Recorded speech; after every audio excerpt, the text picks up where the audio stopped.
আল্লাহ সুবহানাহু ওয়া তাআলা যখন আপনাকে সৃষ্টি করেছেন তখন কিছু না কিছু ভেবে রেখেছেন আপনার জন্য। আপনাকে কালো বা শ্যাম বর্ণের করেছে, লম্বা না করে খাটো বানিয়েছে, সম্পদ না দিয়ে গরিব বানিয়েছে।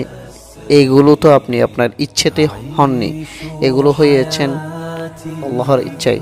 আর অবশ্যই তিনি যা জানেন আমরা তা জানি না, তিনি যা ভেবে রেখেছেন আমরা তা জানি না।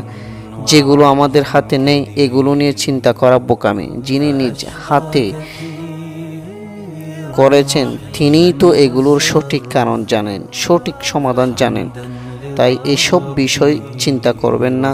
এই ক্ষণস্থায়ী দুনিয়াতে আপনি যদি কিছু না পান, তবে হতে পারে চিরস্থায়ী দুনিয়াতে আপনার জন্য সেই কাঙ্ক্ষিত জান্নাত নসিবে দান করবেন। সৃষ্টি যিনি করেছেন তিনি উত্তম প্রতিদানকারী। আল্লাহ সুবহানাহু ওয়া তাআলা পবিত্র কোরআনে ইরশাদ করেন, লা তাখাফা ইন্নানি মাআকুমা, ভয় পেও না, আমি তোমাদের সাথে আছি। আল্লাহু আকবার, সুবহানাল্লাহ।